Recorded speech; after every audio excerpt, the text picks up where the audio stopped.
before smartphones and social media. There was a Britain where fun meant bruised knees, fizzy drinks cost 20 pence, and your biggest flex was owning a glow-in-the-dark skeleton from a cereal box. This wasn't just nostalgia, it was daily life, a time of Tamagotchis, Ceefax, and tape rewinding trauma. If you grew up with these, you might just be getting old, but you're also part of something pretty special.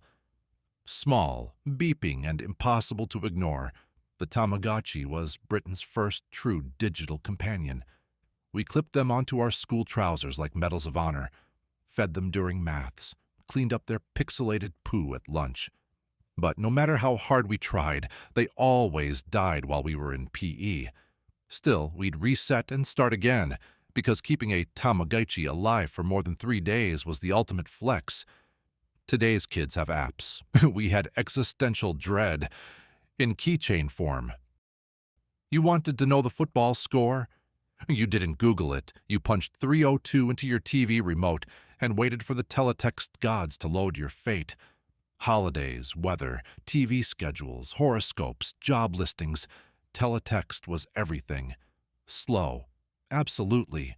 Confusing, often. But it was also magical. The feeling when your page finally loaded was like finding treasure. Now, it's gone. But mention Ceefax to anyone over 35 and just watch their face light up. Forget Bitcoin.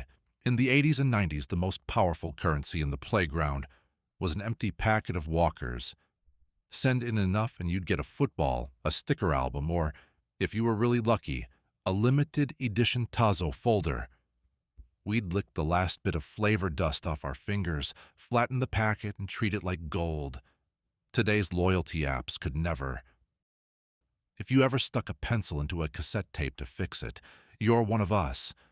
Recording the top 40 from Radio 1 without the DJ talking over your favorite song was a full-time job.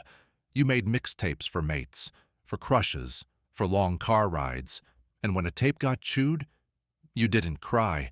You performed delicate open-heart surgery with a biro. That sound, click, whir, flip to side B, was our soundtrack. They were cheap, neon bright, and tasted like chemicals, but we loved them. Panda Pops came in flavors like bubblegum, cherryade, and blue raspberry, none of which resembled any real fruit. They were the drink of choice for school discos and village fetes, usually warm and slightly flat. But they were ours, sweet, fizzy, and absolutely terrible for us. And that's what made them perfect. Back when kids watched the same TV shows, the Blue Peter badge was the holy grail. You couldn't buy one. You had to earn it by sending in a drawing, a poem, or doing something impressively wholesome. And if you had one, you flashed it everywhere. Museums, castles, aquariums, all free entry. Owning a Blue Peter badge meant you were somebody. Today's influencers wish they had that kind of clout. Friday night meant one thing: a trip to Blockbuster. You'd wander the aisles for an hour, reading every VHS cover, praying the new release wasn't already rented. And when you finally picked your film, you hoped to God it wasn't due back the next morning. Be kind, rewind. It was ritual. It was community. And no algorithm could ever recreate it. Gaming wasn't endless online lobbies and 4K graphics.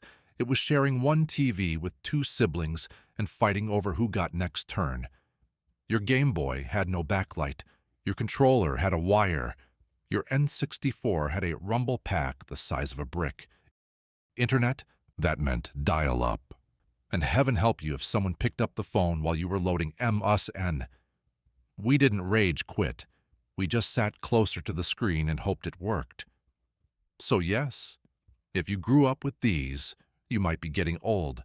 But you also grew up with imagination, independence, and the ability to entertain yourself with nothing but a stick and a bit of tinfoil. We came from a world before likes, before trending, before algorithms knew what we wanted. Our world was slower, messier, sometimes fuzzier, but it was real, and the memories eternal. If you're loving the trip down memory lane, don't forget to like, subscribe, and join us for more gloriously outdated British treasures.